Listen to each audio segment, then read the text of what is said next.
వచ్చే నీవు నిన్ను నీవు ఏం చేయాలా? ఉపేక్షించుకోవాలి. ఉపవాసము దాంట్లో మొదటి వర్డ్ ఉ. అనగా ఉపేక్షించుకోవాలి.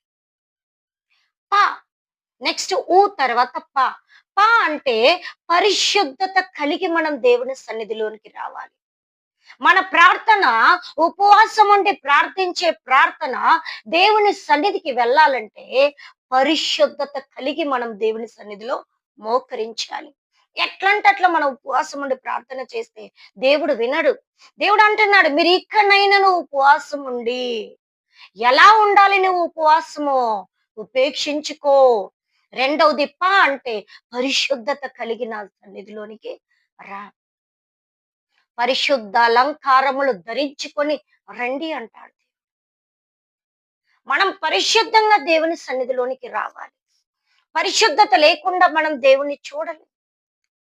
మనం దేవుణ్ణి అనుభవించలేం. ఆ ప్రార్థనకు జవాబును మనం చూడలేము. కాబట్టి అంటే ఉపేక్షించుకోవడం, అంటే పరిశుద్ధంగా దేవుని సన్నిధిలోనికి రావాలి. రెండవది ఉపవా.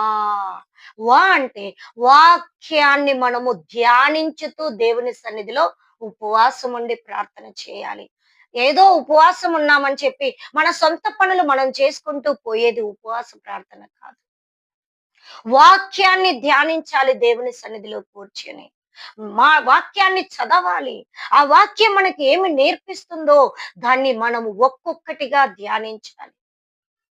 ఆ వాక్యాన్ని చదివి, దాన్ని ధ్యానించి, ఆ వాక్యానికి లోబడి, ఆ వాక్యానుసారంగా మనం దేవునికి సమర్పించుకొని చేసేదే ఉపవాస ప్రార్థన. Are we reading the word of God? Are we meditating the word of God?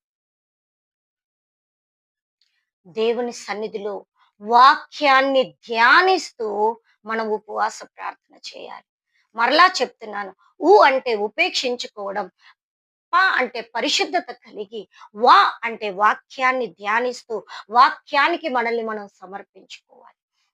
అంటే సంపూర్ణంగా దేవునికి మనము సమర్పించుకోవాలి. వాక్యము చదివిన నీకు నాకు వాక్యం ద్వారా మనలో ఉంటున్న దేవుడికి ఆయాసకరమైన మార్గాలు దేవుడు వాక్యం ద్వారా ఎత్తి చూపించినప్పుడు సంపూర్ణంగా మనం దేవుని సన్నిధిలో మనల్ని మనం సమర్పించుకోవాలి. ప్రభువా, అవునేసయ్యా, నాలో నీకు ఆయాసకరమైన మార్గాలు, నా ప్రార్థన నీ సన్నిధికి రావాలంటే నన్ను నేను సంపూర్తిగా నీ హస్తాలకే సమర్పించుకుంటున్నానయ్యా. ఈ వాక్య నేను ధ్యానించిన ప్రకారం, ఆ వాక్య